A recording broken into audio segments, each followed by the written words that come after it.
It's that time again. I'm going to be breaking down the next 3 months based on mundane astrology. Using traditional medieval astrological methods, I'm going to be showing you the Libra Ingress chart as well as the solar eclipse, which is going to set the tone for the next 3 months and even the full year ahead. I'm also going to be breaking down historical parallels of where things have gone before to see if we're going to be repeating the future or if we could possibly go in a different direction. And things are already heating up. Very common before these eclipses, we start to see massive events and changes. And if you haven't been living under a rock, you're already starting to see them. But first, I want to take you to a little flashback of what we talked about in the last video during the summer solstice on June 20th that set the tone for the next 3 months back then.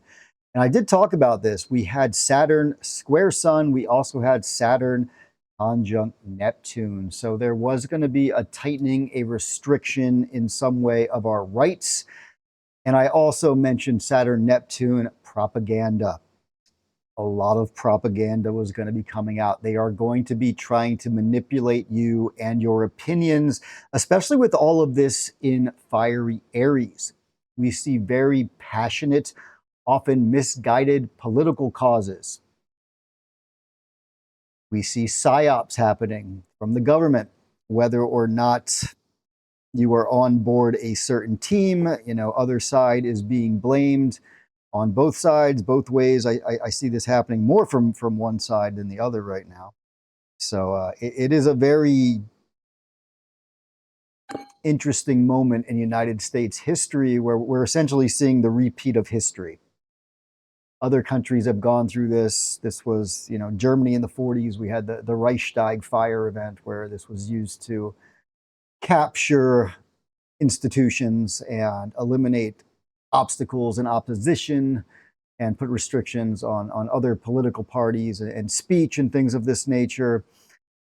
And propaganda and psyops were used for that.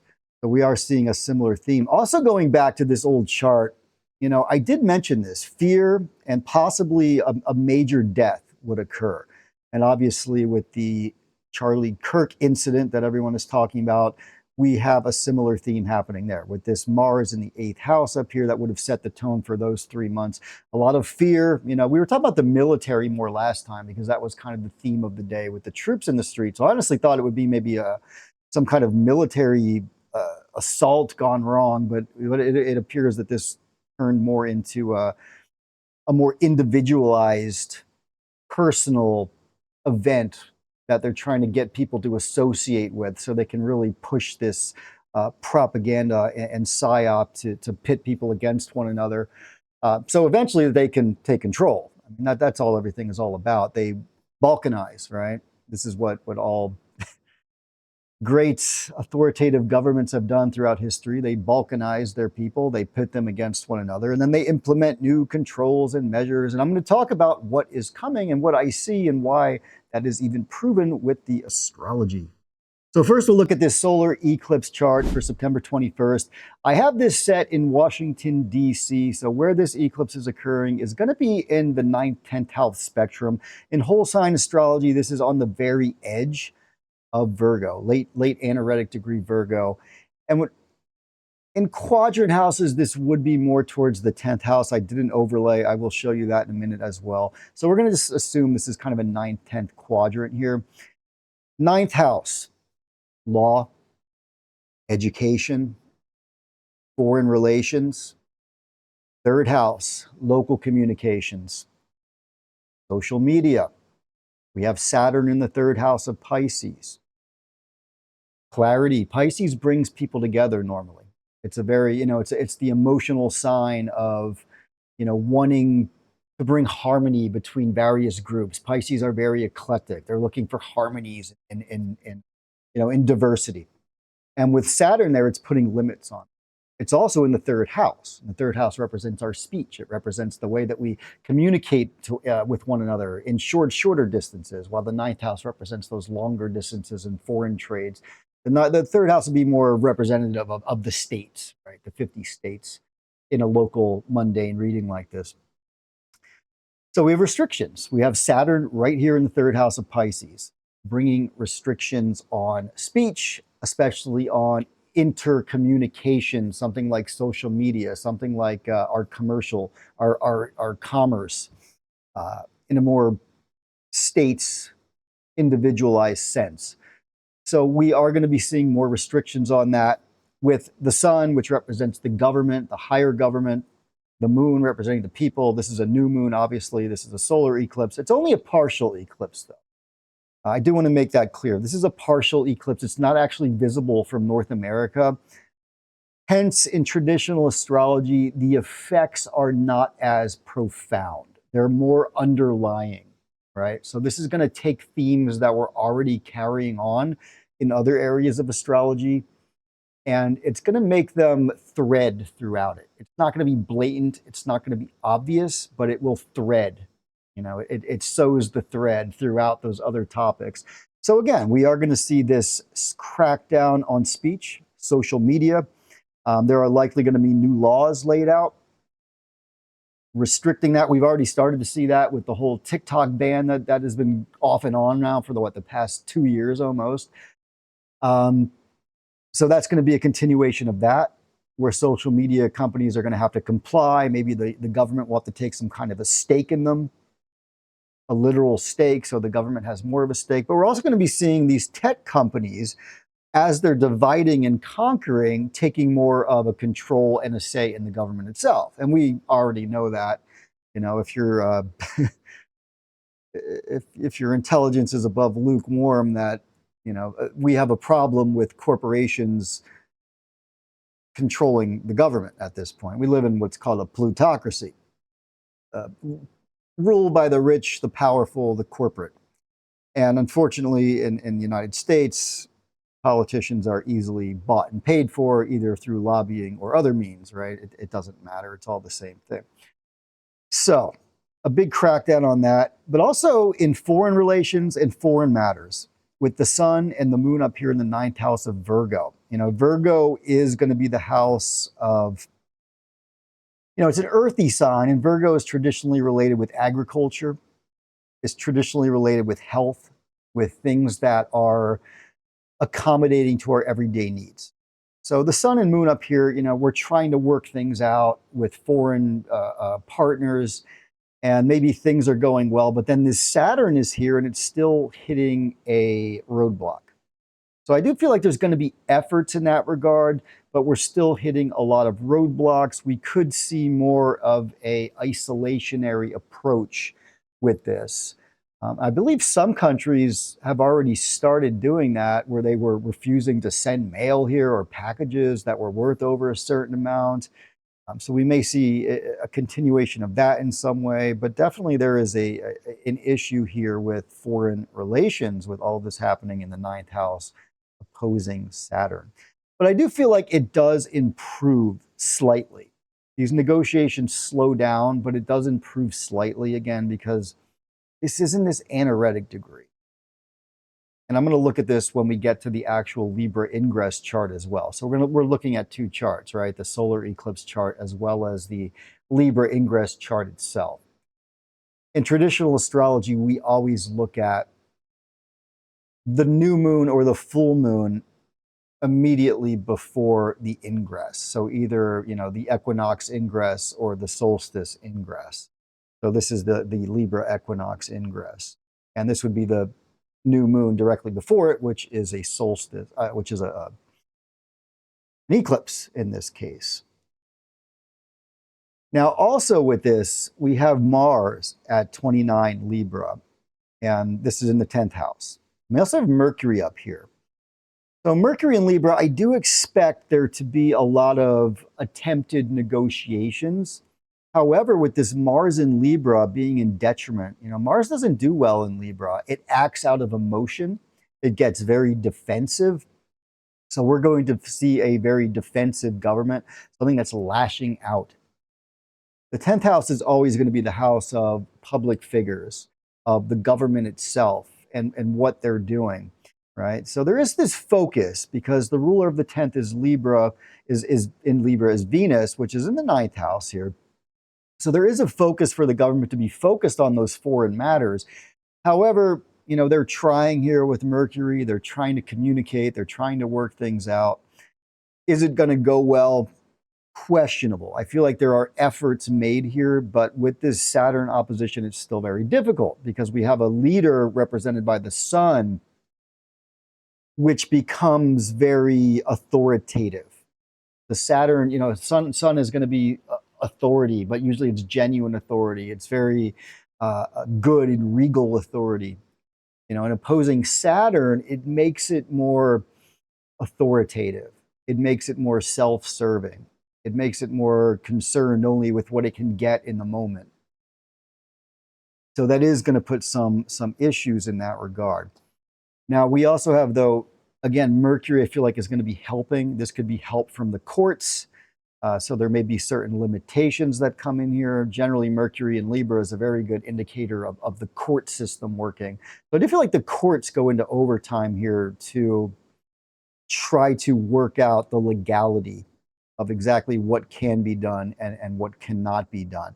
But again, we have to watch out for all of this propaganda that is going on as well, right? Because we still have this Saturn conjunct Neptune, which is going to perfect again in 2026. And that's when I feel like things are going to get very, very interesting, especially because Saturn in our leader's chart, when it moves to Aries, which is going to be 8 degrees Aries, is in his 8th house, in quadrant houses, because he's a very late ascendant. He's like a 29 ascendant. So you really have to run his chart in quadrant houses like Alcabitius. So the Aries eclipse we had in March of 2025, that was traditionally called the death of a king eclipse, or something very, very prominent happens where the king has problems either with his subjects or with his health, or there's some kind of major issue in the kingdom. And that's going to be coming around in, I believe it's April, when Saturn goes back to 8 degrees of Aries. So we could be seeing some very dramatic events coming in terms of the health of a leader around then as well. But, with Sun Saturn too, the sun being the general indicator of the kingship, the presidency in our modern era, this is still an indicator of health. So I do feel like the leader's health is declining at the same time. And with this Saturn Neptune, there is an effort to hide it. A very concerted effort to hide it. Again, Neptune brings in a lot of lies. It brings in a lot of deceit. And being in Aries, it's ideological. Aries is very ideological. It fights for what it believes in, even if those beliefs are nonsense and it's just based on propaganda. And that is what Neptune and Aries represents, right? A lot of deception, a lot of psyops that are going on. And this has been studied for hundreds of years. Humanity has managed to perfect this. The Roman Empire used to do this. They had their versions of propaganda. They would, put out certain coins with rulers' names on it and tell stories and tales of their enemies, from afar. I believe there was one senator, when he was trying to go to war with the Carthage, he brought dates. This is a story that happened. He would brought dates to the Senate hearing on Capitoline Hill, right? We have Capitol Hill. They had Capitoline Hill. Our government is the Roman Empire modern version. So, he brought dates to the Capitoline Hill, and he said, these dates are ripe still. They're only a 2 days journey from our enemy, the Carthage. And this scared the people. They're like, these people are really close. They can come get us at any time. And it puts something in people's minds that they now have an enemy to fear. And there was no really reason. These people weren't invading them. That's how psyops and propaganda goes. And it's been perfected over thousands and thousands of years. Unless you're very discerning, you don't notice it. So hopefully my viewers are, and we don't get stuck in the whole divide and conquer mindset. So Mars up here in the 10th house of Libra. Again, a very forceful, emotional government. A lot of actions are taking, fighting for ideological beliefs. And especially as Mars, being in this air sign of Libra, air signs like this, they want freedom of expression. They want freedom of movement. And Mars there is going to fight for that at all causes. I'm free to express myself in whatever way I want. So, we're seeing the censorship movement, the new cancel culture of 2025 now coming from the other side, as opposed to the other side a few years ago. So they just pit everyone against each other. Isn't it amazing? A few years ago, we had the left trying to cancel the right. Now we have the right trying to cancel the left, but everyone else, apparently, if they're not on board. But they did that deliberately, didn't they? They put up these absurdities from one side to make one side get very angry about it. And now the other side is in power and they're going to fight against these absurdities. And they're going to take even more power to eventually, so no one has anything. It's like, this is why we can't have nice things eventually. So, again, hopefully my viewers are smart enough to kind of see past all of this and what is going on. We also have this Mars squaring Pluto. So again, a lot of deception, a lot of underhanded measures are going on, especially by this government in power, because we have Mars in the 10th house up here in this eclipse. Mars square Pluto is very underhanded. It's very secretive. It's using the military to subvert. It's using mafiosos and these people that no one knows about to make and take actions, right? And this is also a measure of hidden warfare, psychological warfare. We have that Mars-Pluto aspect, doubling down on all of this. So this is going to continue on for the next few months. Again, this was not visible. So we have to realize everything I'm saying about this eclipse, it's going to be threaded through. It's going to be threaded throughout the overlapping, kind of transits that we're facing as well. And one last thing about this Saturn in Pisces, it is on the north node. The eclipse itself is on the south node, which is diminishing the power here. So I do feel like, again, there are going to be issues with foreign trade. We may see government intervention in education as well, where there is more of a crackdown on what can be taught, what is allowed to be taught by universities and schools. There's kind of an interference there with this south node. It diminishes the power of institutions in that regard. And with the north node on this Saturn aspect here, we are seeing that. We're going to be seeing not only a crackdown of speech, but on education, what you are allowed to be learning. We may be seeing more of again, these corporations that are inside of our government essentially running it at this point. We have, figureheads that are just spokesmen for corporations, right? Either Palantir or Facebook or X or whatever the case is. They're all just figureheads. Corporations say, this guy, can the people tolerate this guy? Is he going to tell them a good tale so, we can just kind of do our thing? Let's put him in. So that's kind of how a modern democracy works. It's very top down, right? We have no bottom up democracy. If that was true, you'd be able to elect people locally and you would have debates nationwide and you'd be able to select from all the, no, you have two people selected from the top and you're told those are the two you have to vote for. So that's how our modern democracy works, our republic, whatever you want to call it. But it's morphed into something else. So I'm very cynical in this video if you haven't been able to tell. So hopefully you're not getting tired of my twisted cynicism at this point.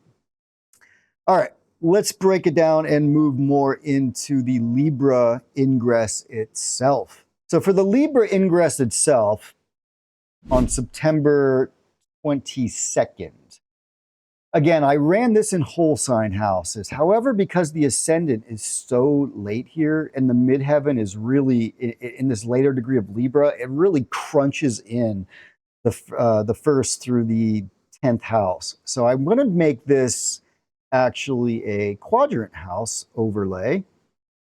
I already have done that running alcabitious houses. So now this puts us with technically the ascendant is in this later anaretic degree of Sagittarius, but the majority of the first house becomes Capricorn, and we also have fortune in Capricorn. So what does this mean? First of all, since the majority is in Capricorn, I do look at the cusp of Sag, which is going to be Jupiter. That's in the 7th house. So there is a focus on the people themselves. The 7th house in mundane readings like this is going to be the people. What do they want? What's going on with them? Is there any kind of issue here? But since the majority is in Capricorn, we also have to take a pretty hard look at Saturn.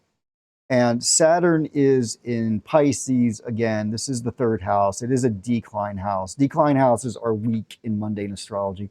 The only exception to that is really the 9th house. The 3rd house kind of is a little better, but the 9th house is kind of the exception to that rule. So the 3rd house is technically a little bit weak. So in this chart, I feel like, with Saturn in the 3rd, again, there is a restriction on communications, on what we are allowed to say, on what we're allowed to learn. All right. And again, this is with Neptune. So we have this kind of uptick in communications, propaganda, psyops, psychological operations, things that are just absolute horseshit that they are just feeding you every single direction. And I talked about this the last video, that this was going to be going on heavily. And it is just a continuation of that at this point. And it's really going to get even more insane as we move into 2026 and this perfects. And I will do the breakdown for the winter solstice, and I'll update on this. But for now, that's where we are at. However, we also have Mars in the 10th house. Again, this time it's in Scorpio. Mars in Scorpio for the 10th house is a government that is watching. Scorpios are very perceptive, aren't they? They understand things at a very deep level. They see through things. Sometimes at its worst, they can spy on you. But what do we have here with Mars in Scorpio? We have a government that is watching you, that is telling you what you can and cannot do. They're trying to control, what you're doing. But also Mars in the 10th is going to be military. So we are seeing an uptick in military governance itself. We're still going to be seeing probably the threat of troop use, maybe more government operations that are military style operations. Especially in Scorpio, this can be more secretive. This can be, they try to hide things, but because it's in the 10th house, again, I feel like it comes out in some manner. And again, with this very active 9th house, we have, Virgo rules the cusp, but then the majority of planets are in Libra again. So for this Ingress chart, it's only a few days after the eclipse itself, or a day later, actually. So it's almost the same chart, except we now have Mars moved into Scorpio, which is going to give more power to the government. They have now the power to take control, to set things right. It's a fixed sign. They're going to be doing what needs to be done for the long run. They're thinking more long term. They're implementing the plans. While before they were kind of riling things up emotionally with a lot of back and forth, now they're sealing the deal. Right? With Mars in Scorpio, they're getting things done. They're pushing obstacles out of their way because they want this permanent system overlay. So we have the sun, we have Mercury, we have the moon in 9th house Libra. So again, this very big focus on travel, higher education, institutions, colleges is a very 9th house matter, but also foreign relations and foreign matters. Now in this chart, this is all leaving this Saturn opposition. So we have the sun, Mercury, and moon leaving that Saturn opposition, which I do feel is a little bit more hopeful. So I feel like somehow with this moon-Mercury connection, there is intervention from the courts. 9th house are also a courts-related matter. It represents just law, positive styles of law, instead of just authoritative law. We actually have, traditional justice that I feel like is going to come in and make some kind of a difference here with this Mercury in Libra. So we may see more rulings from the courts that do set some of this right, that try to limit some of the interference anyway in personal lives and education. But, these are also laws for communication with this Mercury in Libra. Libra is already the scales, right? It represents the courts and justice, and especially being the ninth house is amplified. So we are going to see a major court ruling. I feel like that is going to be likely to do with social media companies, some kind of a ruling on education, some kind of a ruling on what we can be doing related to foreign travel restrictions. Again, these are all ninth house topics, so we need to get really involved about what these are saying there, right? We have Venus in the eighth house. Now, that's an interesting one. That's an interesting one. You know, it is in Virgo. Technically, Leo's on the cusp here. And the eighth and second house are going to represent financial matters, death. So Venus here could be a lot of mourning, grief over death, where people come together. So I think we're already starting to see that. You know, we're starting to see the whole vigils being set for Charlie and all of this kind of thing. So that is a very Venus in the eighth house topic. People come together after a death. They're grieving. They're helping each other through. But this is also finances. So I do feel like financially there's some kind of an uptick, especially related to, I want to say, you know, in the eighth house, this would be like tax gains.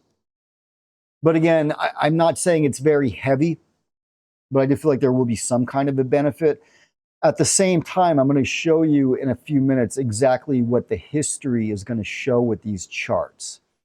And the history that I found for what is going on now and what some historical parallels are going to be very interesting. I do feel like there is likely going to be some kind of an economic whirlwind that is coming our way. I'm not 100% sure it's coming this quarter, but I do feel like it's indicated. So we have this Venus in the eighth house, which again, you know, it's kind of a mourning of a death. You know, Venus brings, it tries to bring harmony and happiness over a death, which is an eighth house related matter. And we're already starting to see that. I do feel like that's going to continue on. And let's see, where does that take us? So we would look at the ruler of this Virgo, right? Because there's no other planets in the eighth. So if I would say more planets were in Leo, especially in a quadrant house system, I would say, you know, Leo holds the majority of the power. I would look at the sun because the sun rules Leo. But because this is Virgo, I'm going to look at Mercury again, which takes us back to the ninth house. So again, a lot of measures around education, around schooling, and legal rulings are in relation to those things. A lot of legal rulings in relation to what, you know, schools are able to teach. And I do see a very forceful government here. So we're going to see the government fighting educational institutions. Now, I want to talk about some of the historic parallels that I found that are very interesting. So these eclipses in the later 29 degrees of Virgo, similar ones have occurred in 1968, 1987, and 2006. So the 1968 and 2006 eclipses, they didn't have the Saturn aspect like we have now. However, the 1987 one did have a Saturn opposition. It wasn't opposition, it was actually a square, and some more changes came in then. But first, let's look at the 1968 29 Virgo eclipse. This was a period of the assassination of Martin Luther King. So we're already starting to see a parallel there. I'm not trying to say it is exactly the same, obviously, two very different people. But it was a year of tension. You know, it was a year of social unrest. All right. There was a lot of civil unrest. There was a lot of fighting between groups. There was obviously a big tragedy. We had Robert F. Kennedy. There was another assassination there, and there were riots. You know, there were widespread riots. And if you've been following me for any amount of time, I started talking about this last year in February of 2025. And I said there was going to be a lot of civil unrest coming this year, and it started this summer, and we are likely to see continuations of that on and off. Now, 1987, this was an interesting one because this one actually did have the Saturn square. So this one, obviously we had the Cold War at that time, but there was also a major period of stress related to finances and trade. So we had in October 19th, 87, just a few weeks after the eclipse, we had this Black Monday crash. The Dow plunged 22.6% in a single day. This was the worst stock market day, the single day, I believe, in history. So are we going to see a parallel of that? I feel like it's possible, but not in this quarter. Again, the eclipse effects generally last at least for a year. Technically, in traditional astrology, this eclipse is going on for 4.5 hours. So the long-term effects can last over 4 years, but you feel the most of it within the first year. All right. And again, this eclipse is kind of threaded in. It's not as visible, so it's not as prominent. So that is a difference as well. We have to kind of keep that in the back of our minds. This is just threaded through. So it's not going to be as prominent. The effects aren't going to be as intense of some of these earlier eclipses that I'm talking about. But also, this was Reagan era. So there was a lot of ideological debates. We had restrictive pressures. We had economic divides. We had the great rich boom, but also we had like the crack epidemic and poor people and the uptick of the drug war and a general loss of freedoms. There was a lot of rights that were stripped during that era as well. So that takes us to 2006. There was a Virgo eclipse, 29 degrees. Saturn was in Leo, but we also had this backlash at that time to immigration restrictions. There was a lot going on, obviously, domestic and foreign realms. The Iraq war was well underway. So we had a lot of that going on, but there was also this kind of boom in technology. This was the birth of social media back then. I believe this is when like Facebook went public. Google, I think, had just gone public, or Google acquired YouTube around that time. So this was a big, the beginning of the social media boom. So this eclipse kind of takes us full circle with that. Are we going to just kind of let tech companies run wild, or is there going to be some kind of restriction on them as they merge with the government even more, right? And not even on them. Is it going to be on what you can say on those platforms, or what you're allowed to do, or what they represent in total? So we're going to see some kind of a full circle come around in that regard. There could be more of some kind of imposition of control, again, in those communication areas.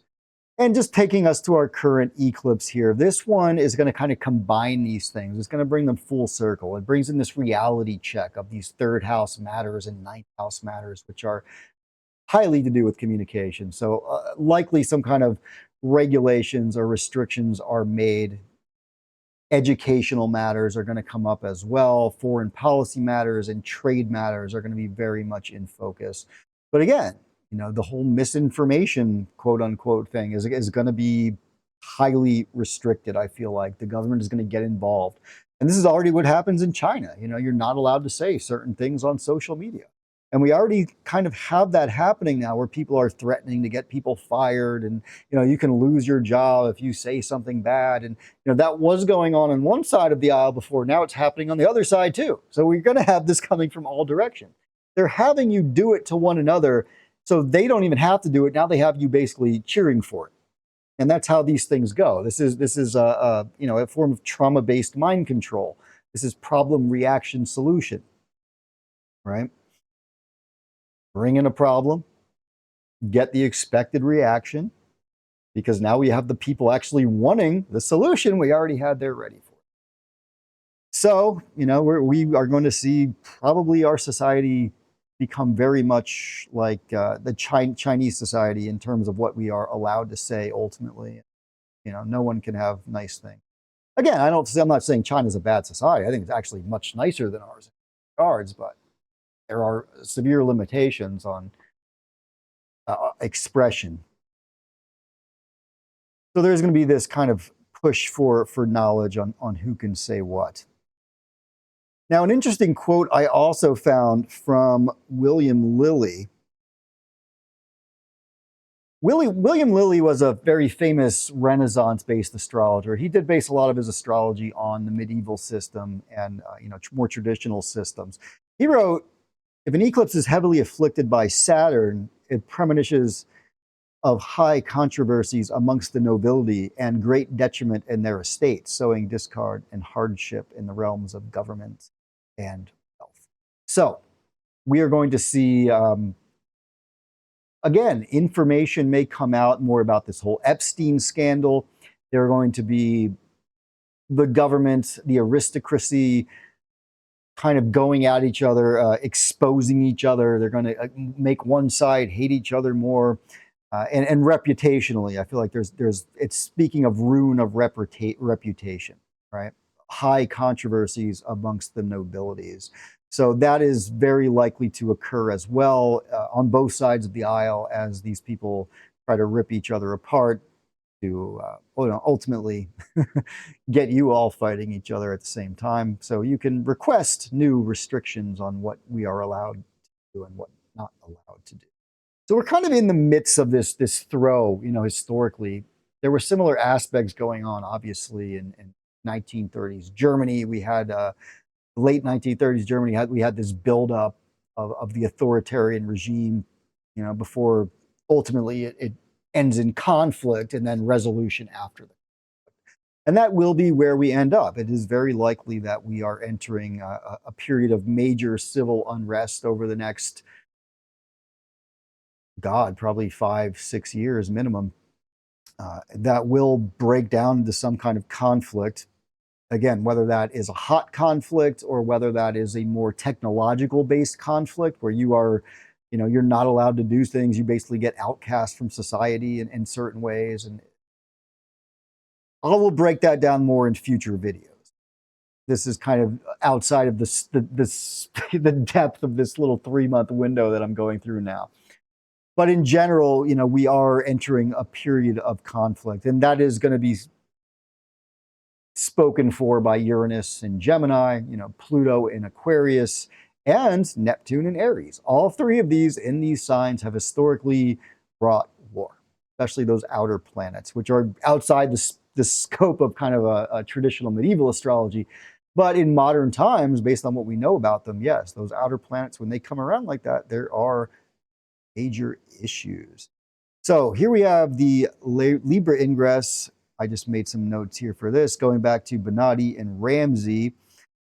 This is just talking about how long we can expect the effects to last. This one is in the 10th house, so I would expect the effects to come in likely in the 4 to 8-month period. We will start feeling them more. So we probably will feel this the most coming around after Christmas time.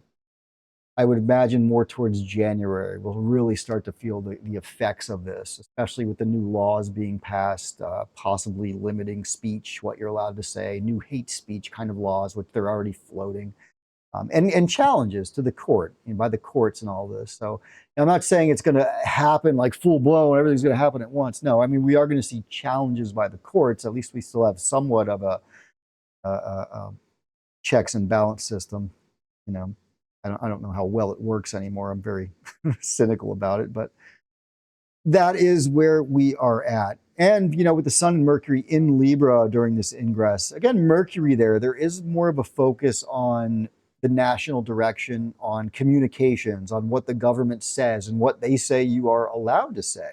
But it will kind of bring in more public discourse. So I will expect a lot of public discourse about these, like with Senate hearings, if people are going after universities, maybe like McCarthyism, right? Where you're going after universities. Are we allowed to say this? It is kind of that kind of thing as well.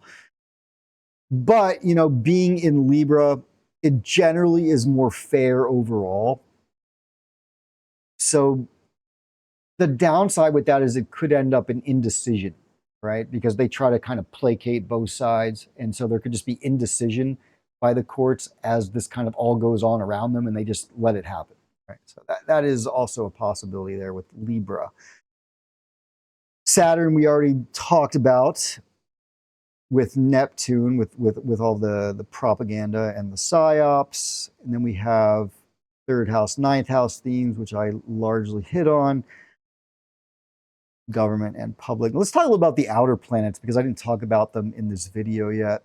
So Uranus in Gemini, right? On July 7th, 2025, Uranus entered Gemini for the first time in 84 years. It is going to retrograde again in a few months, but Uranus in Gemini has historically brought conflict to the United States. You know, Uranus was in Gemini during the American Revolution. That is right when it started. It was there from 1775 to 1783, and then again with the Civil War. Right? The Civil War took place with Uranus in Gemini, and then World War II again. This was all with Uranus in Gemini, especially in the United States. The nation always undergo this radical split, realignment. Gemini represents the twins, the two brothers with conflicting ideas. So those two conflicting ideas have a difficult time getting along. But at the same time, you know, with Uranus and Gemini, there are always massive upticks in communications technology and the way we do commerce. You know, during the late 1800s, we had the rise of the railroad system. We had the rise of electricity and telegraphs and telephones shortly after. And then again in the 1940s, when Uranus was in Gemini, during the Second World War, we had the first computer being birthed. And now we are probably going to give birth to AI or some kind of more highly advanced system of technology. You know, we may be seeing new forms of technology that are kind of outside our normal thinking and the way that we traditionally conceive it. So I do expect some very innovative technology. Whether or not that is used for good at first is questionable. You know, obviously a lot of this technology comes from wartime. That's how the modern world works, especially. Technologies generally come from war times, but then they are kind of integrated into the public life after a number of years. Then we have Pluto and Neptune that are also moved. We have Neptune in Aries. This is an interesting one, right? Neptune is the planet of idealism, but also of illusions and deceit. And it's in Aries. And this one, when it moved into Aries, the first American Civil War erupted, literally the day after Neptune's ingress into Aries in April of 1861. War broke out at Fort Sumter. So that is a rather interesting historical parallel. We just had Neptune move into Aries. I believe it was March or April of 2025, shortly after Donald Trump was elected. And we are already seeing the combativeness pick up, right? The divide that is being caused is very Neptune and Aries. People fight for idealism, what they believe. You know, it's all about a fight for beliefs. Often Neptune and Aries, those beliefs are based on false premises, right? Ideological warfare, you know, crusades fueled by idealism and martyrdom, rebellions, uprisings, and civil wars. Neptune was in Aries in the 14th century. We saw peasant revolts and religious schisms. There was a revolt in England, rival popes going at it in the church in 1381. Even further back, going back to like 400 BC here, there was the Peloponnesian War in ancient Greece. So, you know, Neptune has people fighting for a transcendent cause that they can't really put their finger on. But they are going to be angry about it because it questions their identity. Aries is all about their identity, and Neptune has a challenge to their identity. It makes them uncertain about their identity, and it feeds them a new identity, right? Neptune and Aries, it's giving you an identity. You must accept this identity or you're not on the team. So it's more fanatical, it's more visionary. Then we have Pluto in Aquarius. Pluto made its way there in March of 2023. And by late 2024, it permanently entered Aries after the last retrograde. So from Pluto was in Aquarius in 1777 to 1798. Obviously, we still had the American Revolution waging at that time. And we also had the French Revolution, right? We had shortly after the Industrial Revolution. There's a lot of collective idealism, right? People want an ideal. They're fighting for an ideal. This is the fall of governments, though, at the same time. So is the government going to fall? I'm not seeing that, because these are aligned in very powerful indicators. Each of these is sextile to each other, forming this grand trine, which points to more power in government. And again, Saturn is with the Neptune here. So this is like Saturn integrating it and pushing its government propaganda to have people believe and think a certain way. They're doing it to pit them against each other and balkanize, so they can ultimately take more power with the Saturn-Uranus aspect and the Saturn-Pluto aspect, sextile aspects, which give more power to the government represented by Saturn. So I don't think the government's going to be tumbling. I think the people are just going to be going out while the government seizes more power. That's what I'm seeing. So everything that they have you people doing, some of you fighting and blaming everyone, you know, for of the other side for this and the other side for that, it's deliberate.